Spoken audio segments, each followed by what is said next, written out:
తిరిగి BCN news కి స్వాగతం. నెల్లూరు నగరంలోని ప్రతిష్టాత్మక వీఆర్ హైస్కూల్ ను మంత్రి నారాయణ చొరవతో పునఃప్రారంభించారు. కొన్ని సంవత్సరాలుగా మూతపడ్డ ఈ పాఠశాల తిరిగి ప్రారంభమైంది. హైస్కూల్ ను ఆధునీకరించిన మంత్రికి తల్లిదండ్రులు, విద్యార్థులు కృతజ్ఞతలు తెలిపారు.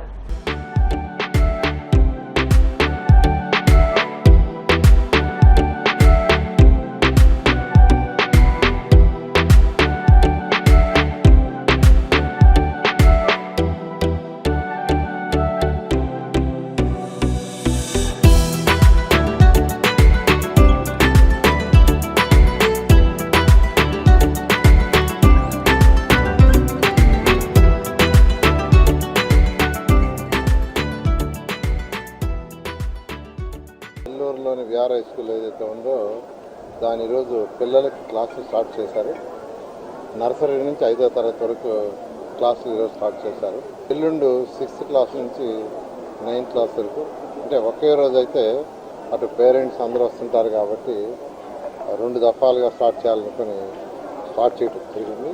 నిజంగా ఆ పిల్లలు ఆ తల్లిని చూస్తుంటే నిజంగా ఎంతో ఆనందంగా ఉంది. అయితే ఈ బిల్డింగ్ని అఫీషియల్గా ప్లే గ్రౌండ్ ఈ బిల్డింగ్ని ఇనాగ్రేట్ చేయడానికి విద్యాశాఖ మంత్రి గారు 7వ తేదీ వస్తున్నారు. 6వ తేదీ ఈవినింగ్ వచ్చి 7వ తేదీ మార్నింగ్ యాక్చువల్గా ఈ స్కూల్ బిల్డింగ్ని ఇనాగ్రేషన్ చేయడం జరుగుతుంది.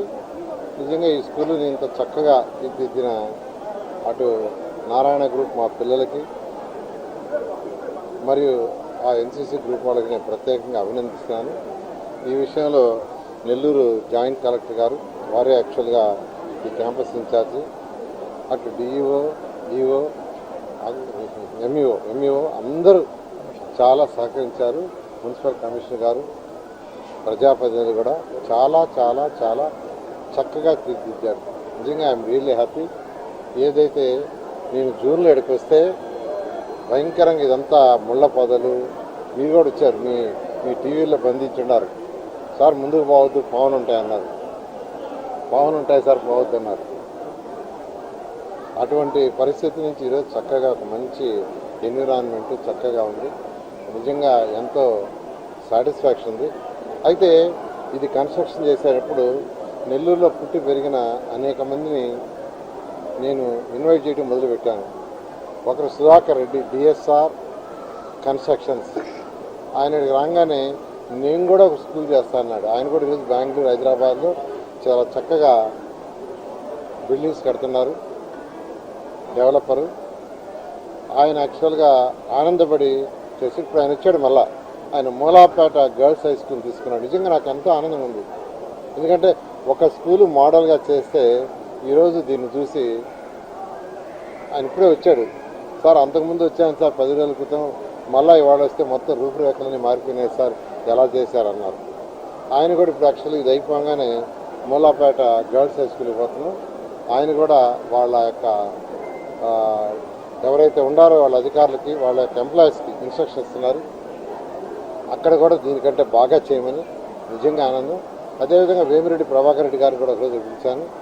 ఆయన కూడా చూసి అంటే నేను కూడా ఒక స్కూల్ని చేయిస్తాను, ఆయన కూడా ముందుకు వచ్చారు. వారు కూడా ప్రత్యేక ధన్యవాదాలు. సముద్ర కోత నివారణకు మలేషియా, సింగపూర్ వంటి దేశాల్లో ఉపయోగించే టెక్నాలజీని నర్సాపురం మండలం పీఎం లంక వద్ద నిర్మిస్తున్న గోడ నిర్మాణ పనుల్లోని వినియోగిస్తున్నట్లు గార్వేర్ టెక్నాలజీ సంస్థ ఆర్ఓ రమేష్ శెట్టి తెలిపారు. పశ్చిమ గోదావరి జిల్లా నర్సాపురం మండలం పీఎం లంక వద్ద సముద్ర కోత నివారణకు ప్రముఖ కార్పొరేట్ సంస్థ డీలైట్ ఆర్థిక సహకారం 13.50 కోట్లతో నిర్మిస్తున్న గోడ నిర్మాణ పనులను అధికారుల బృందం పరిశీలించింది. అక్కడ జరుగుతున్న పనుల వివరాలను గార్వేర్ సంస్థ ప్రతినిధులు వారికి వివరించారు. అనంతరం ఆ సంస్థ రీజనల్ మేనేజర్ రమేష్ శెట్టి మీడియాతో మాట్లాడుతూ తొలి విడతగా కిలోమీటర్ మేర సముద్ర కోత నివారణకు గోడ నిర్మాణ పనులు చేపడుతున్నామన్నారు. పనులు పూర్తయితే చాలా వరకు గ్రామం వద్ద సముద్ర కోత నివారణ తగ్గుతుందని, డిసెంబర్ నాటికి ఈ పనులను పూర్తి చేస్తామని తెలిపారు. లంక విలేజ్ లో ఈ ప్రొటెక్షన్ వర్క్ ఏదైతే జరుగుతుందో, సో బేసికల్ గా ఈ వర్క్ కేంద్ర మంత్రి గారు నిర్మలా సీతారామన్ గారు ఈ విలేజ్ ని దత్తత తీసుకుని ఈ యొక్క విలేజ్ యొక్క పీపుల్ ఎవరైతే ఫిషర్మెన్స్ అండ్ అదర్ గ్రూప్స్ ఉన్నారో వాళ్ళ యొక్క రిక్వెస్ట్ బట్టి ఇక్కడ బాగా హెవీ ఎరోషన్ అండ్ బ్రీచింగ్ అంతా ఉంటుంది. సో ప్రీవియస్ ఒక 2-3 ఇయర్స్ నుంచి ఇక్కడ బ్రీచింగ్ ఏదైతే ఉందో ఆల్మోస్ట్ ఈ ఇక్కడ అంతా ఉన్న ప్రైవేట్ ల్యాండ్ అంతా పర్టికులర్ ఫార్మింగ్ ల్యాండ్ అంతా బాగా ఎంక్రోచ్ అయ్యి అదంతా బ్రీచ్ అవ్వడం, ఎరోజన్ అయిపోవడం జరుగుతుంది.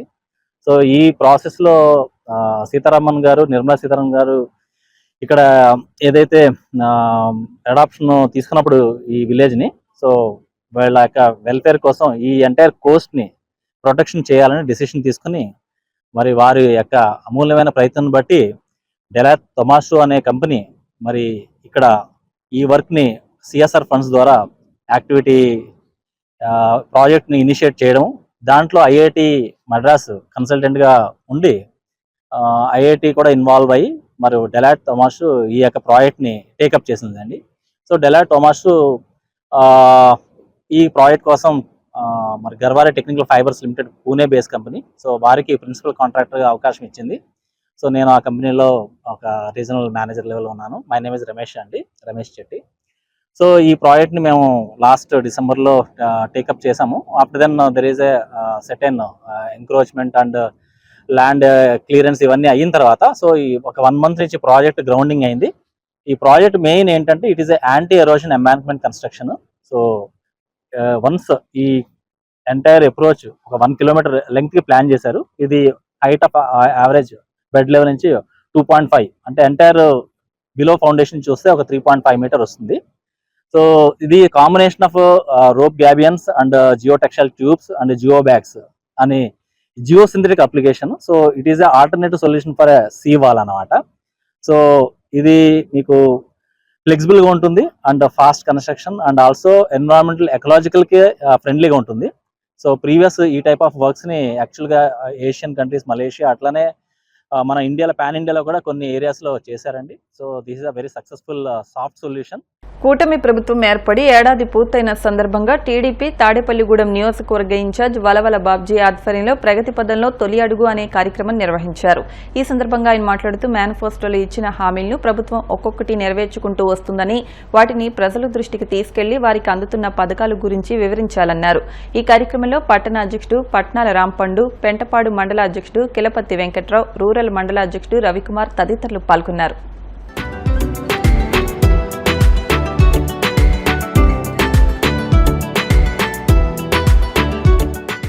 ఈ పెన్షన్ అనేది ఫస్ట్ పెట్టింది అన్న ఎన్టీఆర్ గారు. ఆ వేళ 35 రూపాయలతోటి ఈ పెన్షన్ కార్యక్రమం స్టార్ట్ చేస్తే దాన్ని చంద్రబాబు నాయుడు గారు ప్రభుత్వంలో 75 రూపాయలు చేశారు.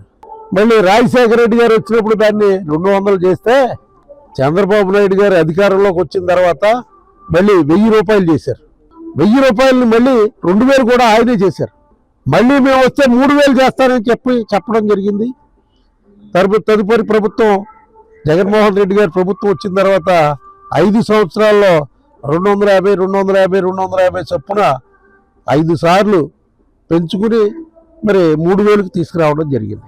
చంద్రబాబు నాయుడు గారు ఏదైతే వృద్ధులకి, వితంతువులకి, వికలాంగులకి, బెడ్ రీడింగ్ ఉన్న వ్యక్తులకి, కిడ్నీ బాధితులకి అందరికీ కూడా పెన్షన్ల పంపిణీలో కార్యక్రమంలో భాగంగా మరి వృద్ధాప్య పెన్షన్లు, వితంతు పెన్షన్లు 4000 రూపాయలకి తీసుకెళ్ళడం జరిగింది. ఆ 4000 కూడా ముందు వాగ్దానం చేసిన ప్రకారంగా 3 నెలలు కలుపుకొని 3000 కలిపి 7000 రూపాయలు కూడా ఆ రోజున ఇవ్వడం జరిగింది. అంతేకాకుండా మరి వికలాంగ పెన్షన్ని 3000 నుంచి 6000 చేశారు. అలాగే కిడ్నీ బాధితులకి ఫస్ట్ టైం 10,000 రూపాయలు చేశారు. అలాగే ఎవరైతే బెడ్ నుంచి లెగలేరో వాళ్ళకి 15,000 రూపాయలు వేళ చేయడం జరిగింది. చంద్రబాబు నాయుడు గారి ఆధ్వర్యంలో పవన్ కళ్యాణ్ గారు కానీ, మోడీ గారి ఆశీర్వచనాలతోటి ఈ కార్యక్రమాలన్నీ కూడా చేసుకుంటా వస్తున్న ప్రభుత్వం కూటమి ప్రభుత్వం.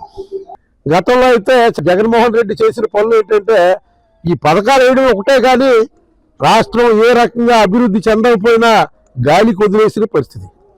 కానీ ఈవేళ రోడ్లు తూట్లు పడిపోతే ఆ రోడ్లన్నీ రిపేర్ చేయించిన పరిస్థితి, కొత్త రోడ్లు వేయించిన పరిస్థితి. ప్రాజెక్టులకు ₹1 పెట్టకపోతే ఈవేళ అనేక ప్రాజెక్టులకి మరి ఈవేళ డబ్బులు పెట్టి నదుల అనుసంధానం స్కీమ్లో భాగంగా మరి సెంట్రల్ గవర్నమెంట్ని ఒప్పించి లక్షల కోట్ల రూపాయలు ప్రాజెక్టుల మీద పెట్టే పరిస్థితి ఈ ఆంధ్రప్రదేశ్ ప్రభుత్వానికి ఉంది. మున్సిపల్ కార్మికుల పట్ల రాష్ట్ర ప్రభుత్వం మొండి వైఖరి వెడనాడి వారి న్యాయమైన సమస్యల పరిష్కారానికి సత్వర చర్యలు చేపట్టాలని AP municipal workers and helpers union నాయకుడు సుంకర రవి డిమాండ్ చేశారు. తమ సమస్యల పరిష్కారం కోసం కడప కార్పొరేషన్ కార్యాలయం ఎదుట మున్సిపల్ కార్మికులు అర్ధనగ్న ప్రదర్శన నిర్వహించారు. ఈ సందర్భంగా సుంకర రవి మాట్లాడుతూ ఒకవైపు ఇంజనీరింగ్ కార్మికుల సమస్యలు పరిష్కరించాలని, అదనపు వర్కర్ల సమస్యలు పరిష్కరించాలని, స్కిల్డ్ సెమీ స్కిల్డ్ వేతనాలు ఇవ్వాలని పోరాటాలు చేస్తుంటే వారికి ప్రభుత్వ సంక్షేమ పథకాలు అందకుండా గండికొట్టడం దారుణమన్నారు. మున్సిపల్ కార్మికులు రోడ్లపైకి వస్తే ముఖ్యమంత్రితో పాటు ఉప ముఖ్యమంత్రి పవన్, మంత్రి లోకేష్ నోరు మెదపకుండా తమకేమీ పట్టనట్లు వ్యవహరించడం దారుణమన్నారు. రాష్ట్ర వ్యాప్తంగా మున్సిపల్ కార్మికులందరూ రోడ్డుపైకి రావడం జరిగింది. ఈరోజు 16 రోజుల పాటు శానిటేషన్లో పనిచేసే వాళ్ళు కాకుండా ఇంజనీర్ సెక్షన్ కార్మికులకు సంబంధించిన సమస్యలు పరిష్కరించాలని, అట్లాగే అడిషనల్ వర్కర్లకు సంబంధించిన సమస్యలు పరిష్కరించాలని, స్కిల్డ్ సెమీ స్కిల్డ్ వేతనాలు ఇవ్వాలని అనేక రూపాలలో పోరాటం చేస్తూ ఉంటే ఈరోజు రాష్ట్ర ప్రభుత్వం ఈరోజు చాలా మొండిగా వివరిస్తుంది. ఈరోజు మేమేం అడుగుతున్నాం, ఈరోజు సంక్షేమ పథకాలు మున్సిపల్ కార్మికులకు అందరికీ వర్తించాలని మేము అడుగుతా అంటే ఈరోజు నారాయణ గారు మాట్లాడరు, ఈరోజు లోకేష్ గారు మాట్లాడరు, ఈరోజు చంద్రబాబు మాట్లాడు, ఈరోజు పవన్ కళ్యాణ్ మాట్లాడు. ఎవరు మాట్లాడకుండా మేము ఎవరికి చెప్పుకోవాలి సమస్యలు? 4 సార్లు చర్చలు పిలిచారు. 4 సార్లు చర్చల రూపంలోనే మోసం చేసే పరిస్థితిలో ఈరోజు తేవడం జరిగి, అయ్యా చంద్రబాబు గారు మీరు ఏ విషయం చెప్పారు, మున్సిపల్ కార్మికుల సంక్షేమ పథకాలు వర్తిస్తాయి, మేము అన్నీ వర్తిస్తాయని చెప్పి ఈరోజు వ్యక్తులు మారినారు కానీ పాలన మారలేదు. ఈరోజు జగన్మోహన్ రెడ్డి గారు ఆప్కాత్ చేసి ఎంప్లాయీని ప్రకటించి ఆ రోజు ఇంజనీర్ సెక్షన్ కార్మికులకు పథకాలు లేవు. ఈరోజు చంద్రబాబు గారు అధికారంలోకి వచ్చి ఈరోజు మున్సిపల్ కార్మికులకి, పారిశుద్ధ కార్మికులకు కానీ, ఇంజనీర్ సెక్షన్లో పనిచేసే కార్మికులకు కానీ రేషన్ కార్డులో పిల్లల పేరు ఎక్కియాలన్నా లేదు. ఈరోజు ఆరోగ్యశ్రీలో రేషన్ కార్డు ఉంటే ఆరోగ్యశ్రీ వస్తుంది.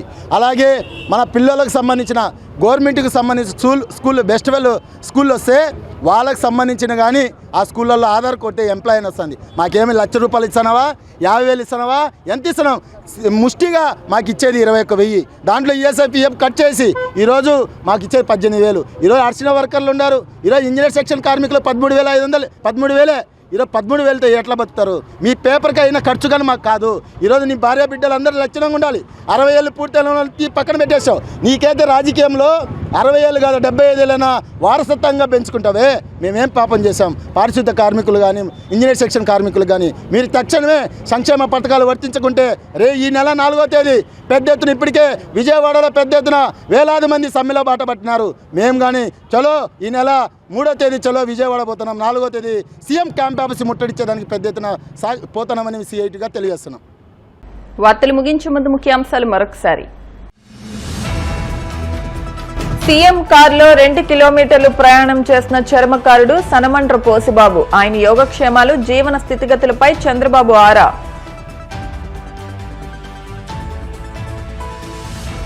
బీసీ బాలికల హాస్టల్ భోజనంలో బొద్దింక సంఘటనపై స్పందించిన హోంమంత్రి అనిత. చిన్న తల వెంట్రుకను పట్టుకుని బొద్దింక అని ప్రచారం చేస్తున్నారని ఆగ్రహం.